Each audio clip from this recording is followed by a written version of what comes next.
Annie decided to postpone both joy and anxiety for the moment. She would work for at least a month before deciding whether she was lucky or not. Most of her acquaintances, upon learning that she was seeking a job as a caregiver and had posted her resume on a job search site, shared cautionary tales about the profession. It seemed that anyone who had ever encountered into this field, be it a co-worker's great aunt or a friend's sister-in-law, would advise against it unless there were no other options. Annie saw no other alternatives. She needed to earn money for her grandmother's surgery. The queue for free treatment might not wait. The doctor at the hospital where Annie had started working after medical college had been frank about this. The operation should be done within the next 6 months. If I were you, I wouldn't rely on chance. Start collecting funds now. After this conversation, Annie called her mum, and they had a final brainstorming session. Previously, they had been afraid, postponing and hoping for something, but now a premonition struck them. There was no time left to wait. They went through their options. There was nothing to sell except a small apartment in their native town, where, until recently, she, her mother and grandmother had lived as a trio. And then Annie left for the city to study and work. She missed her mother and grandmother, but wouldn't admit it to anyone. It seemed like such a childish feeling that she feared being laughed at. When walking around the city with her friend Amanda, in the most beautiful places, she often thought, "I wish I could walk here with my mum." She loves this city so much, but she hasn't been here in so long. Laura, Annie's mother, worked as a geography teacher in an only town school. She had dreamed of travelling all her life, but could only afford modest trips to the 3 nearest regions, always taking little Annie with her, delighting in her daughter's curiosity. When Grandma began falling ill frequently, Mum became housebound. Laura never complained, but Annie sensed how sad her mum was, that she couldn't get away for even a weekend. Now, Grandma was seriously ill and needed money for treatment. Annie and her mother discussed taking out a loan, but given her mother's salary, banks would only offer them huge interest rates. Annie hadn't even worked half a year yet, so she wasn't eligible for a loan. "Annie, let's be honest. What if we can't pay it back?" her mother said. "I'm scared of these loans. We can barely make ends meet now, and with a loan, we'll be half-starved." That's just the beginning. Life can throw such curveballs. If something happens to one of us, the other won't be able to pay a loan, and those debt collectors will come knocking. No, we have to do something else. We need to find another job. Laura always took on part-time work. Sometimes someone needed a geography tutor or an hour of babysitting. Of course, it was a pittance. Mum couldn't take on anything more serious because she was afraid to leave Grandma unattended for long. "I should have thought of this sooner. Silly me," the mother mused aloud to Annie. "I should have quit school long ago and learned an online profession. I wonder if there are remote travel agents. And I'm stuck in this job. I don't know why. Now it's too late to cry over spilled milk. We need money quickly, and something must be done." Of course, Laura knew why she stayed, but she didn't want to appear sentimental. She loved her work and knew how to connect with her students. They respected the geography teacher, found her lessons interesting, and behaved better than in many other subjects. Laura and Annie decided that if neither of them found a well-paying job within a month, they would have to take out a loan. Now, with the month almost over, their job search had yielded no results. "Well, think about it. Many people take out loans and somehow manage," Laura tried to reassure herself cheerfully while talking on the phone with Annie. "I'm just being overly cautious, afraid to take a risk. We'll wait a week and then go to the bank. Come what may." Annie remained silent, desperately hoping for a miracle. In her resume, she mentioned that she had graduated from medical school with honours, figuring that might help. She also stated her plans to study paediatrics in the future. She even included the real reason for her urgent job search, the need to raise money for a relative's operation. Her friend Amanda advised against this, saying, "It's unnecessary. Better to remove it. No one's interested in your personal circumstances. On the contrary, they might think you'll be preoccupied with your own problems and won't work well." Annie considered this and replied, "No, I'd better leave it in. Maybe they'll think that if the reason is so serious, I'll work faithfully. You yourself said yesterday that people in good situations don't sign up for such work." "Well, yes, I did say that. Our ever-memorable you," Amanda agreed reluctantly. "Just don't grab the first offer if it's absolutely unsuitable." "What counts as unsuitable, Amanda? I need to know so I don't fall into that trap." Annie tried to joke. "You'll know it when you see it. The most common scenario for caregivers is probably some bedridden elderly person who needs to be turned, washed, and all that. Probably cranky too. And look at you. You're too tiny for such a job. If the patient is too heavy, my potential employers will refuse me right away," Annie reassured her friend. "My 50 kilograms won't inspire much confidence." "I've been telling you for days, this isn't the job for you." "Amanda, what is for me then?" "Well, whatever. Just give it a try." Yes, the first 2 weeks of the job search proved even more disheartening than Amanda had predicted. There were no real options. A few people agreed to hire an inexperienced nurse, fresh out of nursing school, but upon seeing Annie, they immediately declined. "You're too skinny. You'll break down on the first day, and we'll have wasted time when we could have found someone stronger. You're far too young and impressionable, I can tell. How could your mother let you apply for such a job?" This isn't what I had in mind. Even an impenetrable elephant would cry with my "I'm sorry, but you're not the person we're looking for." Believe me, even a thick-skinned elephant can barely stand up to my squabbling mother-in-law.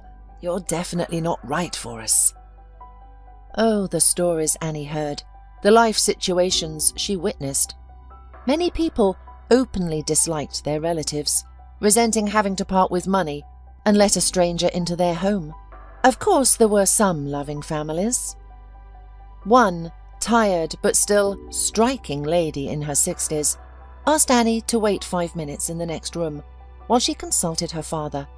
She returned and said, "It's clear you're a decent and kind girl.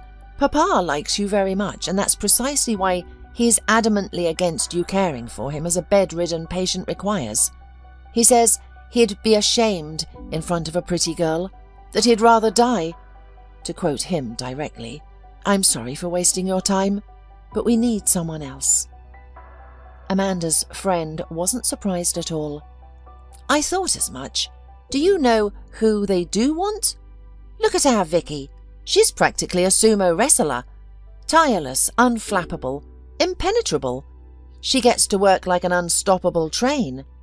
Not every patient will be comfortable with her, psychologically speaking, but the relatives feel more at ease." "What a kind girl you are," Annie laughed. "I wish Vicky could hear you." "I'm just being honest. Isn't it an accurate portrait of hers?" There was no arguing with that, though Amanda considered herself more adapted to life, often grumbling at Annie. Her company was far preferable for Annie to being alone with her thoughts in a half-empty, cramped rented room. But on this day, as Annie was sadly anticipating another hopeless evening, everything changed. No sooner had she greeted her roommate than the phone rang. A pleasant, melodious female voice, reminiscent of business-class flight attendants in movies, informed her that she was expected for an interview tomorrow at 7 p.m. at a specific address. Annie immediately realized the caller wasn't a relative of the patient and tried to interject. "Excuse me, miss, to avoid wasting your time, if I'm not suitable, may I ask a few questions?" "All questions will be addressed at the interview," the woman replied with unwavering politeness. "The client is satisfied with everything in your resume. There are no further questions. The hiring decision will be made only after a personal meeting." "Thank you very much. I'll be there by 7 o'clock," Annie responded, unconsciously mimicking the woman's tone. I wonder if she thought I was mocking her. Well, she had to go. It was an odd start, though, hiring a caregiver through a secretary. Who could it be for? But as her beloved grandmother used to say, any attempt could lead to success. Annie couldn't remember what exactly her grandmother had been referring to, but the phrase had stuck with her. The next day, after some consideration, the young woman decided to splurge on a taxi. It was already autumn, and she'd have to navigate an unfamiliar neighborhood in the dark, risking being late. The cab driver brought Annie to a high wrought iron fence, behind which stood a 2-story cottage surrounded by a garden. It had an elegant stone facing and a matching stone archway at the entrance. A garden lantern illuminated the archway, making it resemble a cavernous grotto. This gave Annie a slight chill. She'd never been to a house like this before, let alone on business. "Some people really know how to live nicely," the cab driver whistled, looking at Annie in surprise. He probably wanted to ask what she was doing there. She certainly didn't look like an escort. "I'm here to apply for a nursing position," Annie answered his unspoken question. "Ah, good luck to you then," the cab driver wished her. "I hope they won't be stingy with the pay." He drove off, leaving Annie with 15 minutes to spare. Lights were on in the cottage. The guards had probably spotted her already, so it seemed silly to pace along the fence. She pressed the soft, pliable bell on the gate's wicket. "Hello, I'm here for an interview, for the caregiver position. I'm a bit early, sorry." "I was told you were coming. Come on in, I'll take you inside," the tall guard replied, and Annie followed him under the stone archway. For some reason, she recalled a line from an old fairy tale. Never look back. And she didn't. Inside, the house resembled the cottages in small towns where her grandmother's favourite movies were set.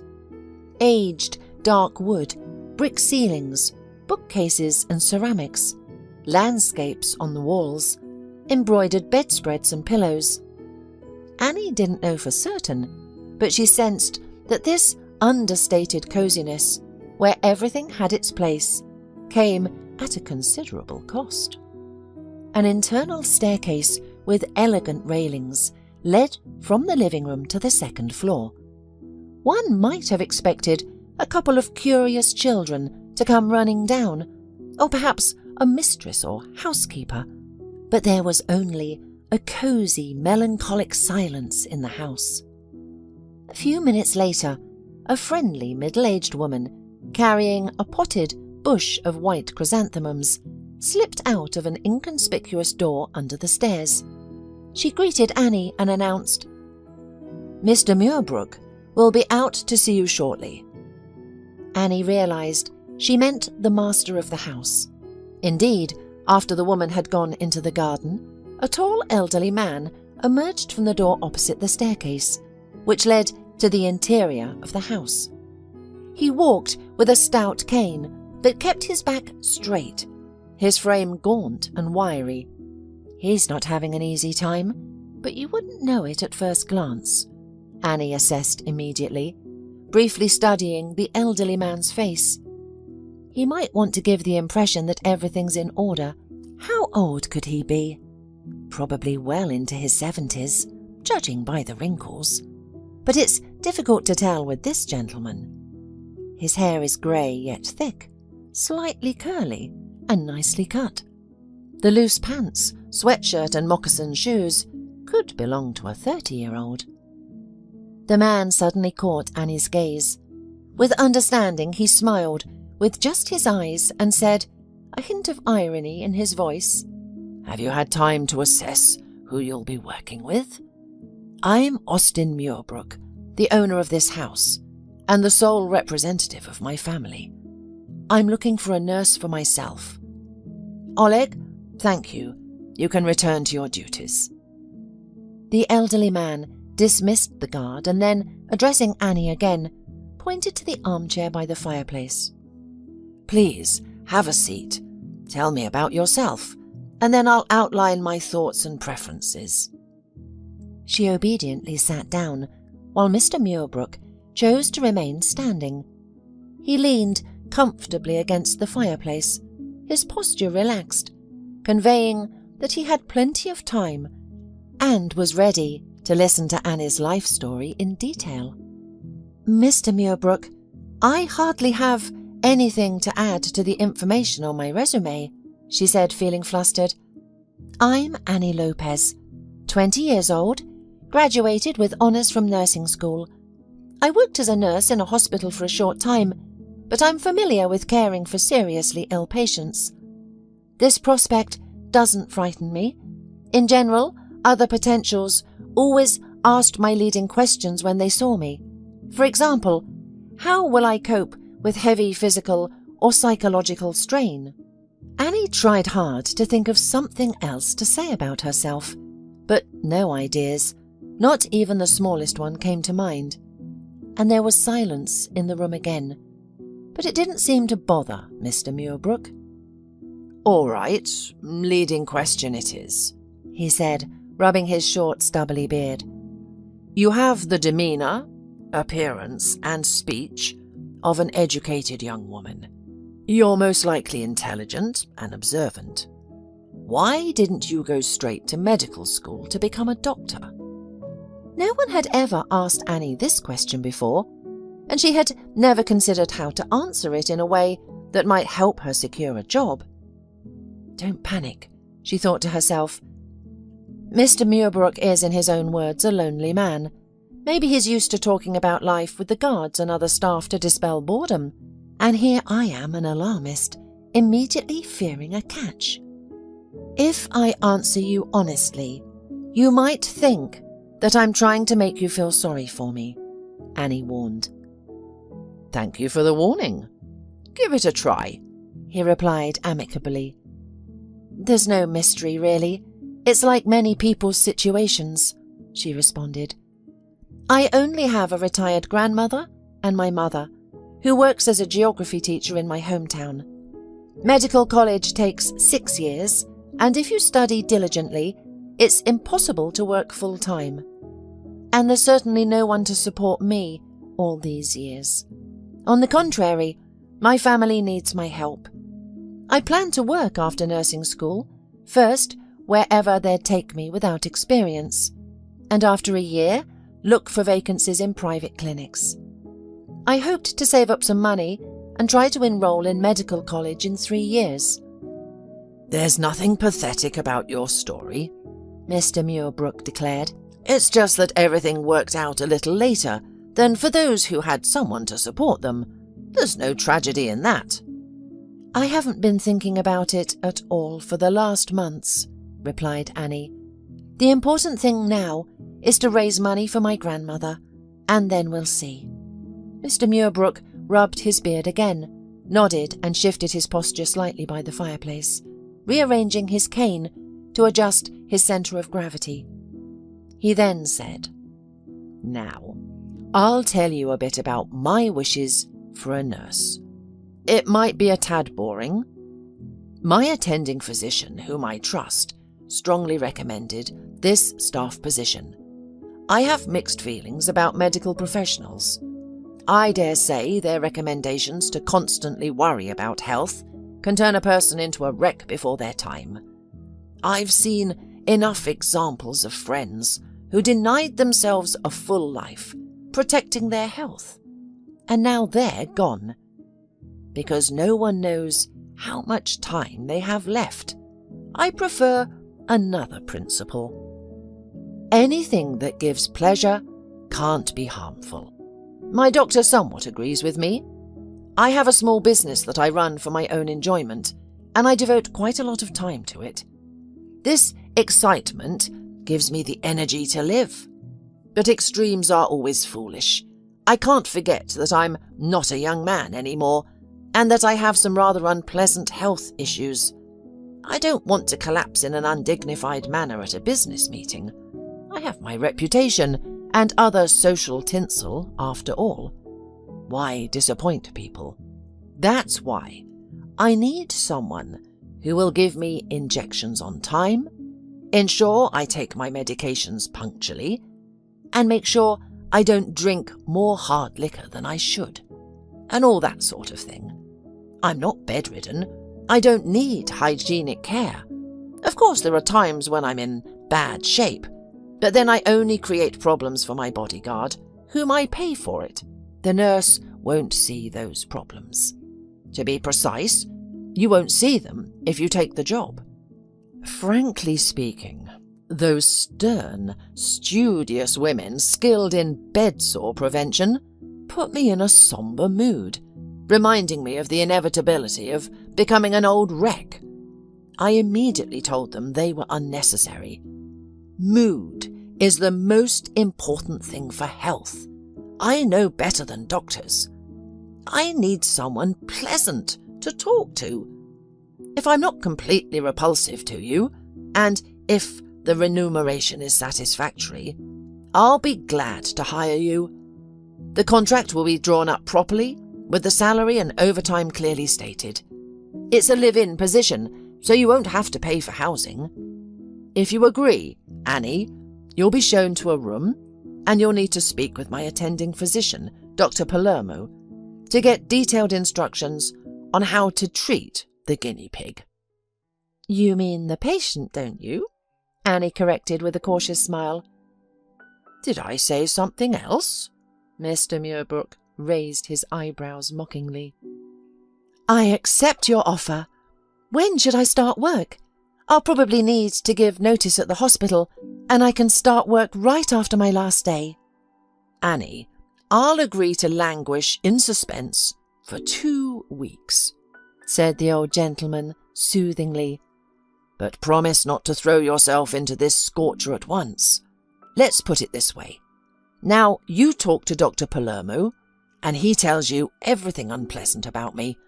If after that you don't change your decision, we'll show you the room, kitchen, and all the amenities. Then I'll be waiting for your call after the conversation at the hospital. From the very next day from your resignation, we'll conclude our contract. Deal? The conversation with Dr. Palermo turned out just as Annie had foreseen. The doctor immediately warned that he preferred to call things by their proper names. Annie would have liked her premonitions to be the fantasy of an impressionable girl, but they were confirmed by the doctor. Despite his seeming cheerfulness, Mr. Muirbrook was seriously ill. This was evident above all from the list of his medicines. It's much easier for him to bear an ailment when he treats it with disdain. That's just the way he is, Dr. Palermo explained.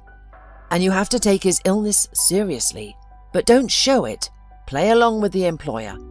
Can you manage? Think about it. It's a job for a person of a certain type. Easy only at first glance. Actress, nurse, and psychologist, all in one. I realized that my patient wouldn't choose a grim nurse with strong arms for the part, but I didn't expect to see a young girl like you. I think I can manage, Annie replied. With such detailed instructions as yours, it will be easier than I thought. I have a good memory. I'll learn the whole routine and won't give you a reason to worry. I just look like a schoolgirl. I'm actually a responsible person.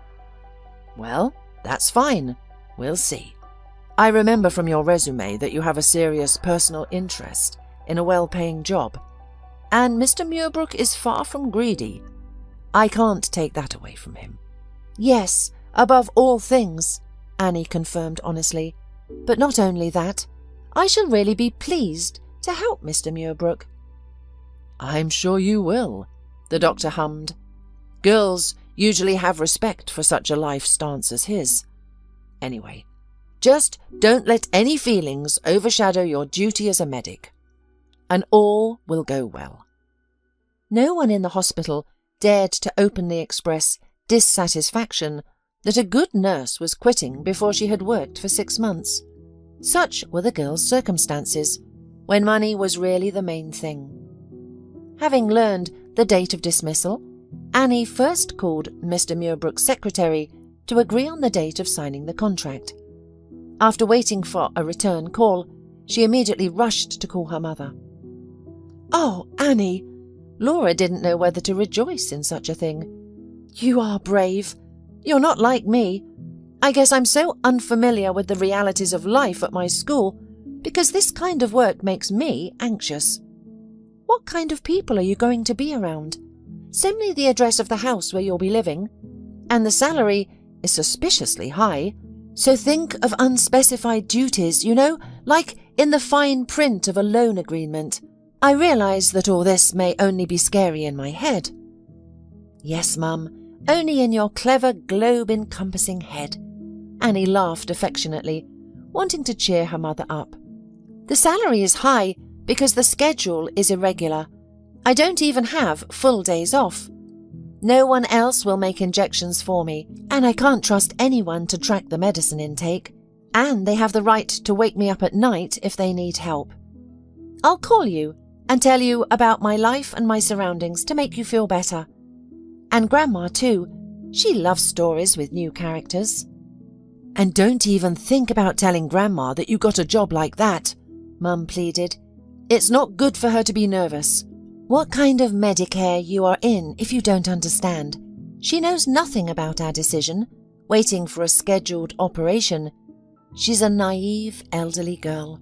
When you call her, tell her how much you like everything, the city, the staff at the hospital, and let her sleep well. She has enough worries that you have to earn a living instead of studying medicine at the college."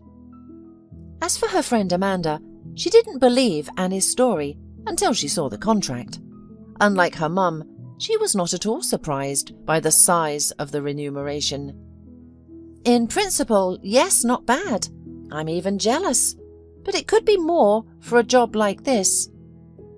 No weekends, no passes. Sit 24 hours a day in this house. Are you allowed to go out on the town and have some kind of life of your own?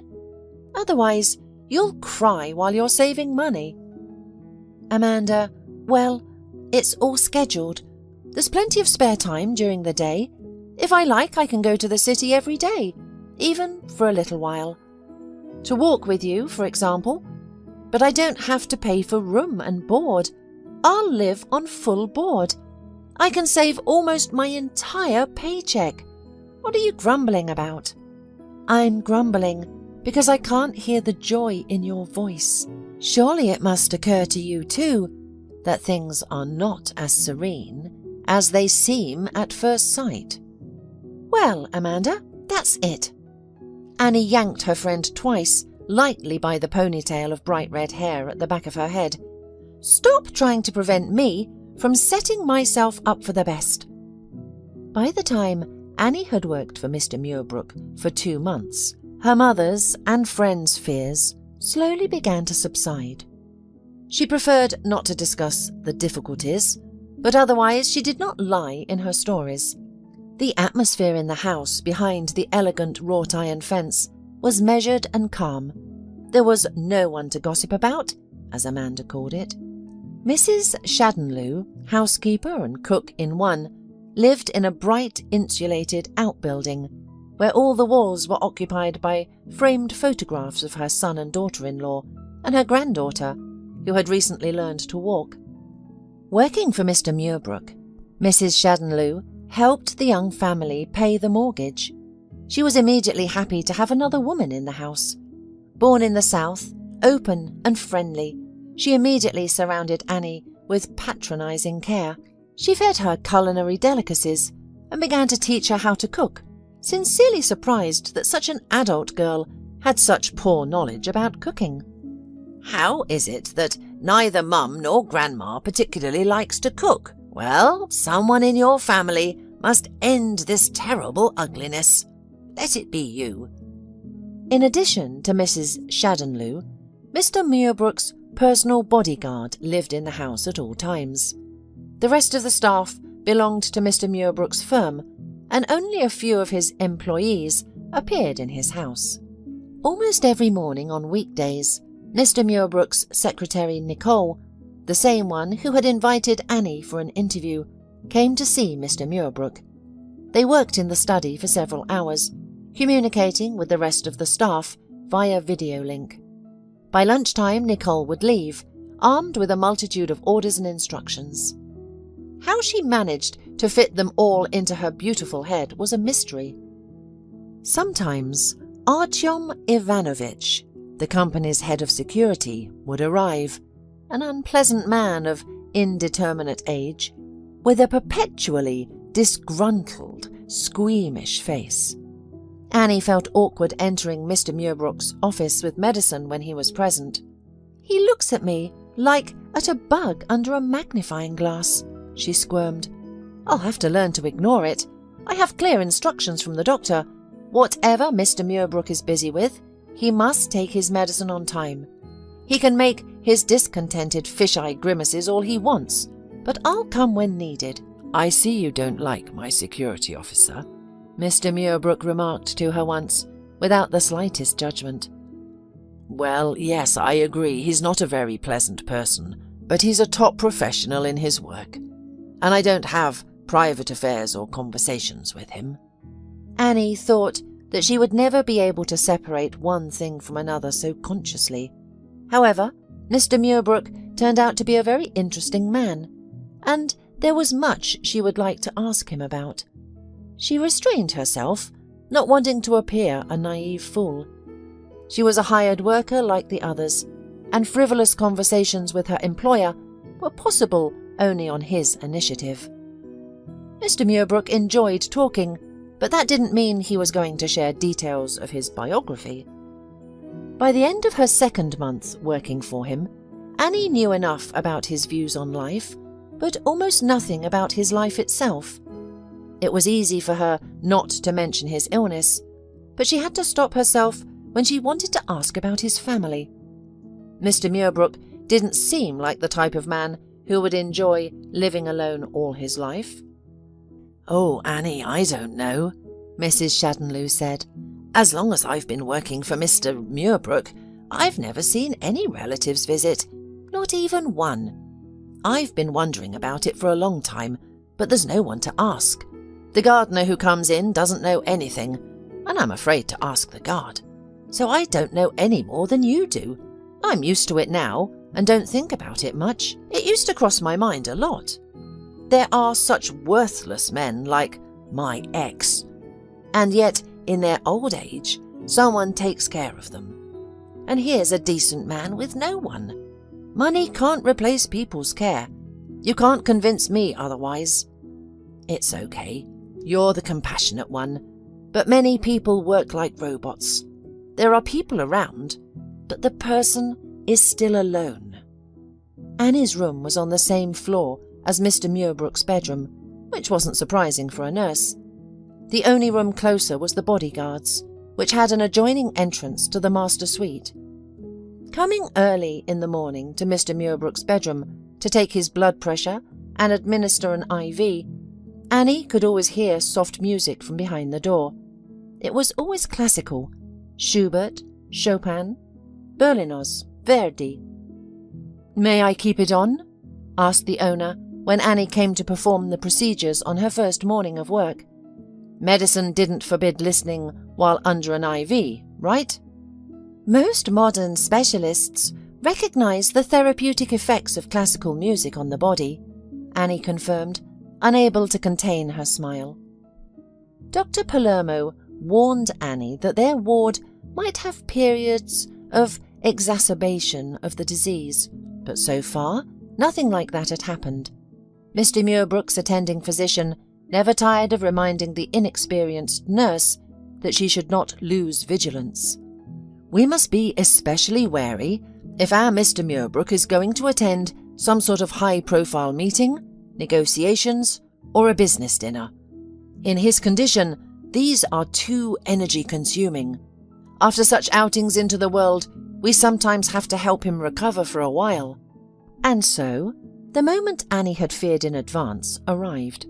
Mr. Muirbrook was going to a business meeting, and Dr. Palermo's instructions immediately awoke in Annie's mind like knowledge memorized the night before an exam. "Mr. Muirbrook, is it really vital for you to be there yourself? Does this evening alone merit the long-term limitations that may follow?" "Evil spirit of the Dr. Palermo, get out of the maiden's mind," replied the amused patient, and clarified, "These are critical negotiations for me, Mademoiselle Annie, and I've just had a simple idea. Why don't I take you with me? You must be so panic-stricken and frantic to come up with excuses why not. That's what you're doing now, isn't it? Think of it as a special assignment, a personal request from your employer. I'll tell you more. Your presence alone will be enough to ensure nothing happens to me.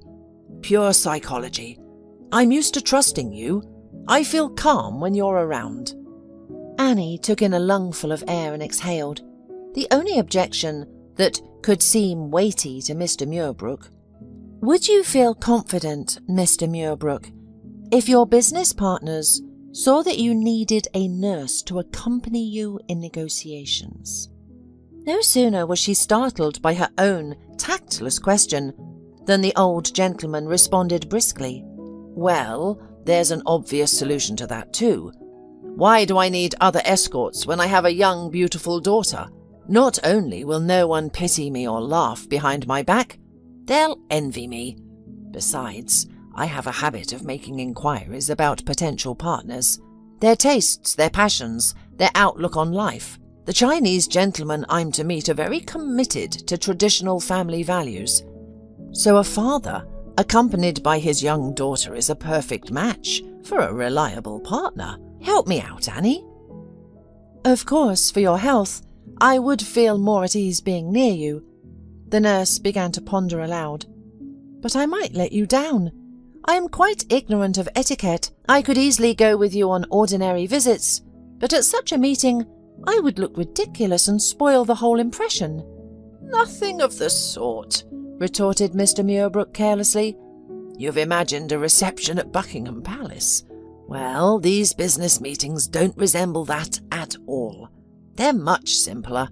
You'll see for yourself, and you'll have one less prejudice. No one will pester you with questions like in an interview, especially since it's through an interpreter. All you have to do is act natural and look after me as usual. On all sorts of small things, you'll be consulted in detail by the secretary, Nicole. She's well experienced in matters of etiquette. At the same time, she'll briefly tell you about the activities of my business. You didn't ask me and I kept quiet. Anyway, you have a whole week in reserve. You'll have time to tune in without hurry. Spend as much as you think you need on hairdressing and outfits. Payment at the expense of the company. This is my answer to your argument about lacking outfit." Later, Annie shared with Dr. Palermo all her worries, but to her great surprise, he only sighed with relief and announced, "I refuse to help you dodge that meeting. It is indeed better for the patient's health that you accompany him. In my experience, it's rare for a nurse to follow instructions so meticulously. Looking into your eyes, I would never have suspected such a trait in you. Besides, our Mr. Muirbrook lacks positive emotions, and here is such a nice adventure with masquerade. So, everything is for the good. Don't hesitate and go." Her friend Amanda didn't understand Annie's fears either. "Aren't you curious to see how everything is organized there? What kind of job could you play the CEO's daughter at? Take this opportunity. You'll have something to tell your kids. Oh, let's go shopping together. Let's pick out your dress and shoes." "Great, but Nicole will come with us too. She knows what stores the daughters of people like Mr. Muirbrook dress in. You and I don't." "All right, then I'll go with you some other time, so as not to spoil your reputation. In my company, You had better not appear in front of noble ladies." It was good that at least Annie had not told her mother. She had held back. "It's right not to tell," supported Mrs. Shaddenloo. "All mums have such a rich imagination. I know from myself. But if you're interested in my opinion, not a soul will guess that you're not Mr. Muirbrook's daughter. Dress you better, and you're a ready-made princess." A week later, on the way home from the negotiations, Annie suddenly realised that the meeting had been scaring her seriously turned out to be much more harmless than her expectations. The meeting took place in an expensive restaurant that the Chinese partners had loved during their last visit to the city. It was about the export of a large shipment of mineral fertilizers, and a contract favourable to Mr. Muirbrook had been concluded. Annie didn't understand anything about deals and decided not to go into it. It was better not to be distracted from her direct duties. But it didn't seem that Mr. Muirbrook was tired from negotiations, and she imperceptibly shook off the strains of the first few minutes. The youngest of the 3 Chinese approached her through an interpreter when it came to the question of what was better to see in the city if you only had 2 days. And, with scary business questions, none of the guests thought to embarrass her. Annie once again praised herself for choosing a simple, flowing turquoise dress instead of the burgundy one that Nicole had strongly advised. "Nicole, that dress is like for a princess, and this one is like for Annie Lopez," she justified her choice. Nicole agreed. "Then we should take this one. When you feel comfortable in clothes, you behave much more naturally." Annie marvelled at her polite calm. She herself was more tired from this shopping than from a normal day at work. Not all girls like shopping. After the contract was signed, gifts were exchanged. Mr. Muirbrook presented the Chinese side with the chess sets made of amber. But it appears that he was not the only one who had the habit of learning about his partner's preferences, and he was not the only one who could smile with just his eyes.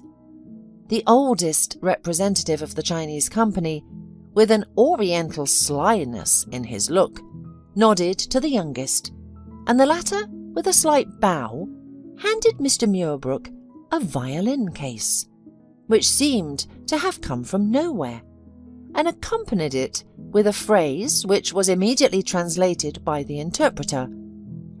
"We often, and with pleasure, recall our first meeting with you. At that time during our conversation, we realized how much you love music. You mentioned that you regretted never learning to play the cello. But when a person is young at heart, as you are, it's never too late to start. We hope our gift will help you with this." Mr. Muirbrook almost didn't hide the fact that he was surprised and touched. He quietly thanked them for the respect shown, accepted the gift with a slight bow, and immediately passed it carefully into Annie's hands.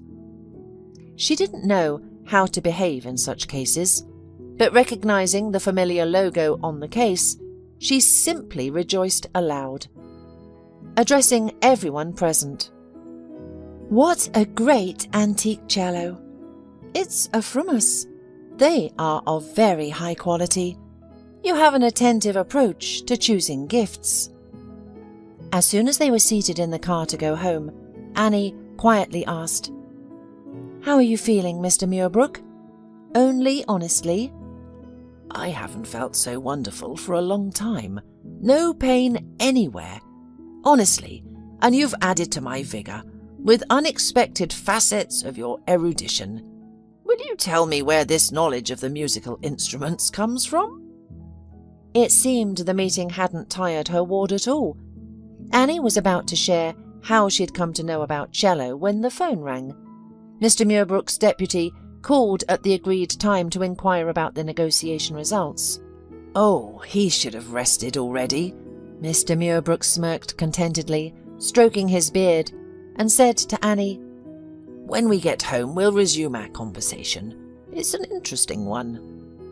The evening continued in the living room. The master of the house flatly refused to go upstairs to his room. "Days like this, so rich in pleasant events, are rare. Why don't we forget about discipline for once? Let's break the rigid routine just for tonight. If I'm an old slob this evening, I'll wake up 10 years younger tomorrow. I promise not to tell Dr. Palermo. You've helped me so much today. I vow to be grateful and speak of you only with delight." "All right, but just this once," Annie conceded, struggling to maintain a serious expression. "Let's say today is an exception for your benefit."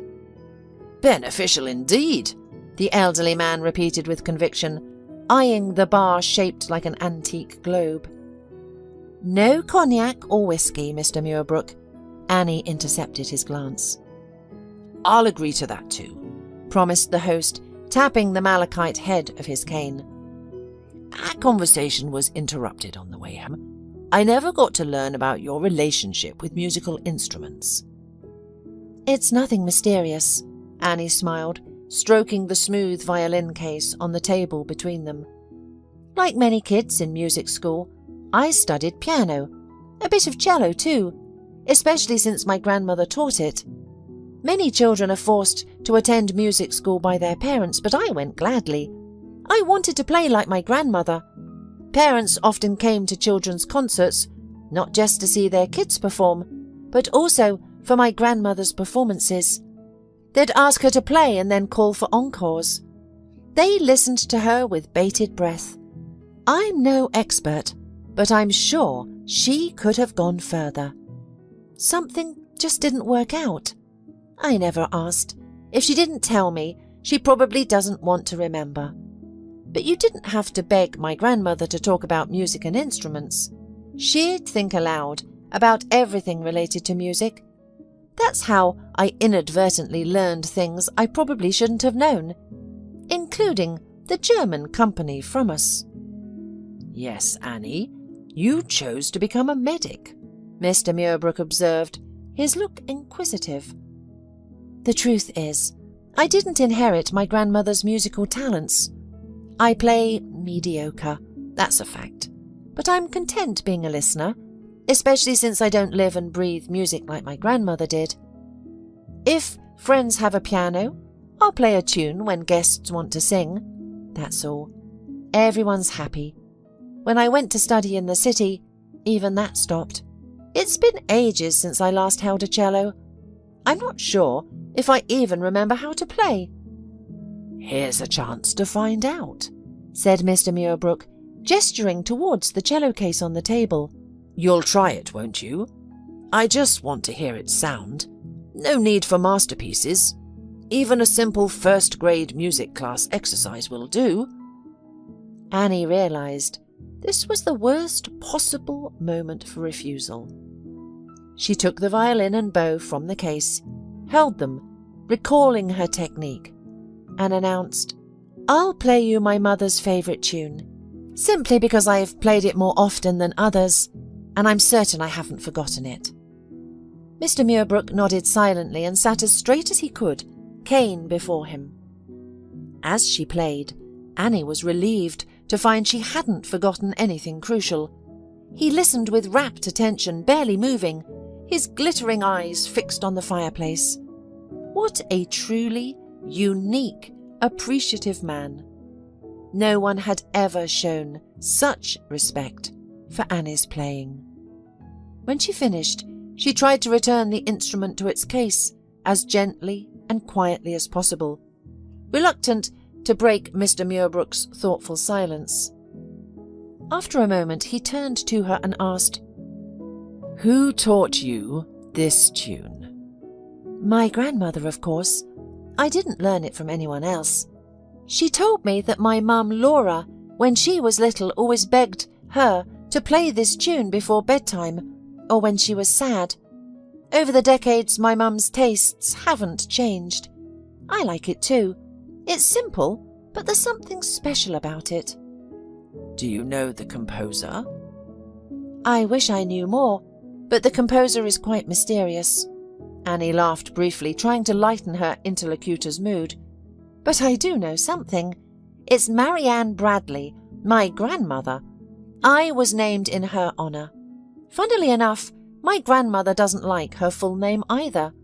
She always preferred to be called Mazzy. She even has a saying when she recalls her age. I was once called Mazzy, after all, and she winks at herself in the mirror." "Yes, often we don't truly know those closest to us," Mr. Muirbrook mused. He seemed about to add something, but hesitated. Annie noticed that fatigue was overtaking him, only temporarily held at bay by the day's pleasant events.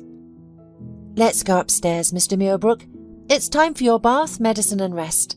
It's been an emotionally charged day. I'm looking after you too. Thank you so much for the evening. I truly enjoyed it, even though I was hesitant at first. Shall I call Ilya?" Mr. Muirbrook nodded in agreement. He was surprisingly cooperative tonight, not even dawdling with his caretaker, but allowing himself to be swiftly escorted to prepare for bed. When Annie came to give him the medicine, he obediently drank it and winked at her contentedly. "Good night, Annie. Thank you again for the evening. I'm sure our guests tonight have only my dark-haired daughter on their minds right now." Annie walked down to the first floor with a smile. All the excitement of the day was behind her. It was a pity they couldn't tell Grandma about it now. Before going to bed, Annie had to visit Mrs. Shaddenloo's house too, as she had promised to report on how everything went. Mrs. Shaddenloo had been so worried about Annie's outing the day before that her pie dough wouldn't rise. At least, that's what she claimed. Meanwhile, Mr. Muirbrook tried to speak quickly and quietly. His doctor had given clear instructions to his bodyguard about the chief's nighttime business calls. The night was for resting only, and that was all. "Ben, are you awake? Good. Write this down. Marianne Bradley, 72 years old, resides in a nearby town. Your team will find out the rest. We need to determine what kind of operation she needs, pay for it urgently, and notify all relevant parties. Yes, do it as soon as possible. The amount doesn't matter. Process it through the foundation as targeted sponsorship, or whatever works. The lawyers know. Coordinate with them. I want a detailed report of your actions and this woman's condition before and after." That was it. He could consider that the powerful flywheel had already started turning, and the money for the needed hospital would arrive in the morning. It was quite possible that by the time they brought him breakfast, she would already receive a call from the hospital saying the operation had been paid for. This was the first and most important thing he could do for her. How to proceed would become clear later, after the operation went well. In any case, in the morning, he would summon the head of the legal department and his personal attorney. He should not be deceived about the length of his life. He should simply complete his earthly affairs on time and correctly. What was she like now? Mazzy. He surely wouldn't be disappointed to see her. She must be one of those rare women who retain a special charm in old age. According to her granddaughter, she was still as iconic as ever. And she remembered him. He used to call her Mazzy. It was a tune she had composed when they were on vacation on the seaside, and at his request she played it every morning. "Yes, that's what it was invented for," laughed Mazzy, "to wake up Austin. Otherwise he runs like a lazy groundhog till lunchtime." He adored Mazzy and enjoyed every day of that summer, and it seemed to him that there would be many more such days in his life, and that they would be even better. Austin Muirbrook quickly received everything he set out to obtain. He didn't attribute this to his own intelligence or character, but simply considered himself lucky. And this put him in a merry mood and made him attractive to girls. To begin with, he was born into the family of officials and was accustomed to the best from childhood. Good starting opportunities are a great thing.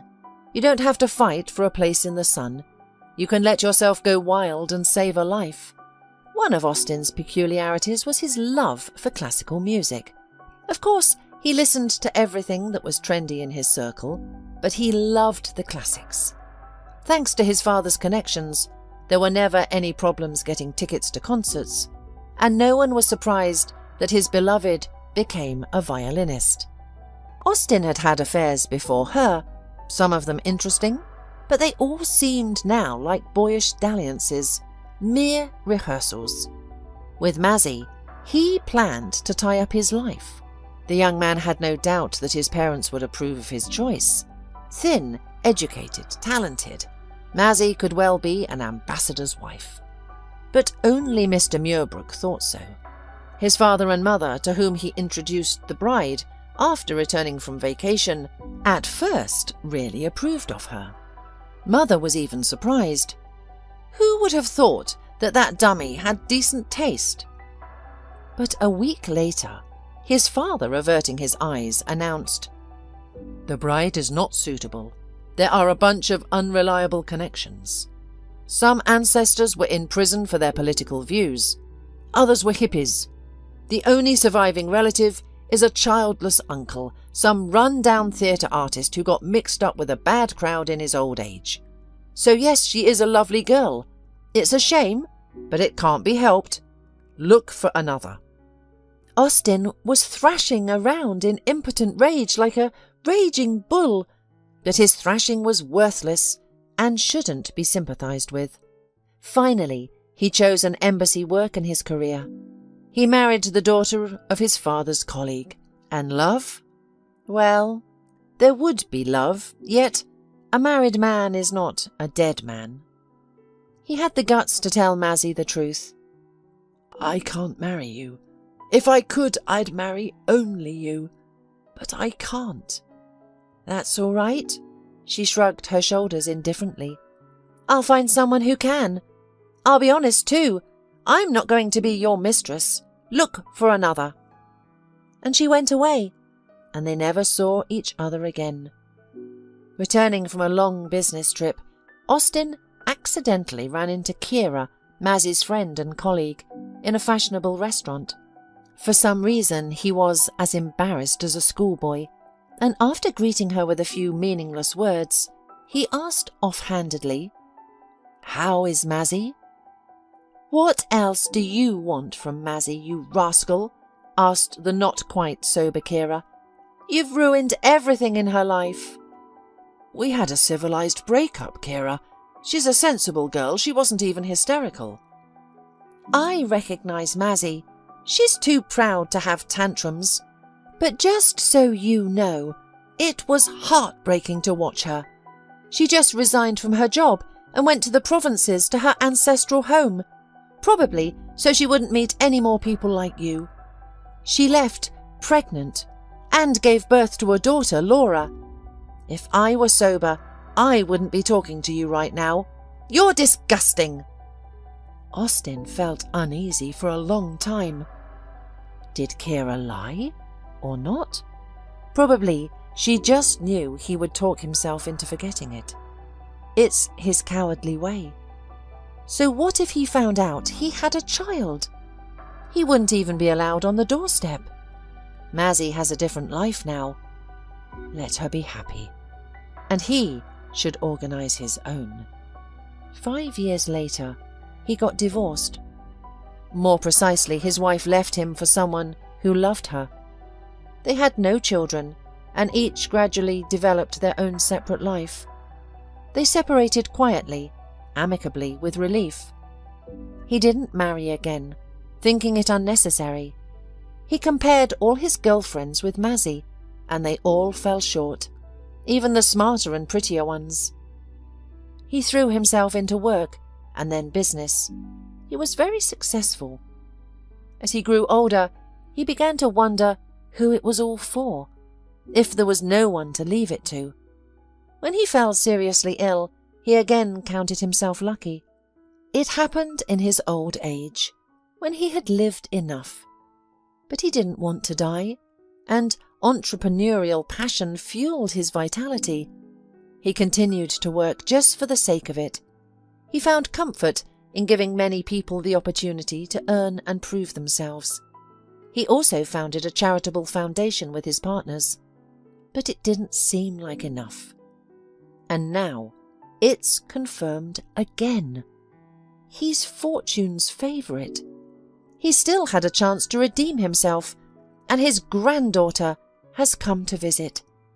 She looks after him like other granddaughters look after normal, decent grandfathers. For a paycheck? So what?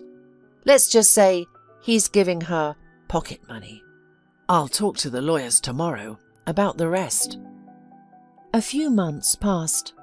As usual, before sleep, Laura called her daughter to share news about her granny's health. Grandma runs around like a spring chicken, so you could have quit by now. Compared to that old lady you saw after the operation, it's night and day. You don't need to work that kind of job anymore. If you weren't so shy to ask for a paycheck, you'd have been with us long ago. You could stay home for a month, rest, and then we'd think about where to look for a job. Or maybe you could go back to medical school. You're not the only responsible nurse in the world. Your Mr. Muirbrook won't die without you, like a monster without a beauty.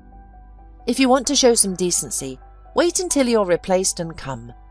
Grandma misses you very much. She just won't admit it. You see, she doesn't want to manipulate you. How weirdo. Annie couldn't make up her mind to quit. But one evening, Mr. Muirbrook announced, "You want to go home, don't you, Annie? Don't be embarrassed, it's natural. Go for as long as you like. Dr. Palermo has found a replacement nurse for me. I asked him long ago, when you went to visit your grandmother after the operation. Just so you know, you won't get rid of me, but you need to rest and be with loved ones. I'll practice my violin without you. When you come back, you'll evaluate me, but only honestly." Annie left with a light heart, promising to call at least once a week. Grandmother looked and felt fine, as far as possible at her age for an ordinary grandmother. Her kind, sly eyes sparkled as she hinted that she'd like to talk to her granddaughter alone. Annie had no idea what Granny was up to, unless it was something her mother shouldn't know about. But when Laura went to work, Grandma dragged Annie for a walk in the park. She liked to chat while walking. "It's so tempting to rush and tell you," she smiled. "The story is totally mystical. My kind of story. I'm laughing, but it's not hilarious. So, I'll start right off the bat. When you visited me after the operation, you had barely left when my miracle doctor came to see me before I was discharged with my medical records, and I managed to get him talking. I was wondering what kind of magical lottery ticket I had gotten that paid for my surgery.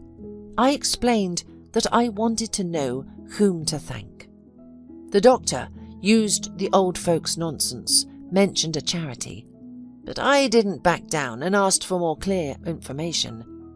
The doctor patiently and condescendingly showed me a copy of the bank reference, stapled to the documents, and I read in small print that the operation was paid for by the fund of Austin Muirbrook. It's mystical. To make it clear to you at once, this is the man who called me Mazzy, who is also your mother's father and your grandfather. At that moment, I realized that you and my daughter don't know the half of my life, and probably never would have if things had gone wrong in surgery. But I didn't want to share it before, and now I do. It's easier for me to tell you first, then we'll think together how to present it to your mum." The granddaughter and her grandmother walked in the park for a long time because the story was long. "Would you like to see him?" Annie asked in the end. "Not long ago I would have said a firm no," answered Grandma after a little thought. "But now I say, why not?" And this meeting soon took place. There were long conversations filled with regret, gratitude, and many other feelings. We often regret lost time, missed opportunities, and wrong choices. However, the main thing is not to spoil your present and future, because resentment in the heart blocks the path to happiness and tranquility. Mazzy and Austin decided not to dwell on the past, which is impossible to change, but to try to catch happiness, even in their later years. Mazzy moved in with Austin. They spend all their spare time together, as if trying to make up for lost years. Annie, with her grandfather's financial help, has finally managed to realize her dream and is now studying to become a doctor. She often visits her grandparents, and together they attend classical music concerts.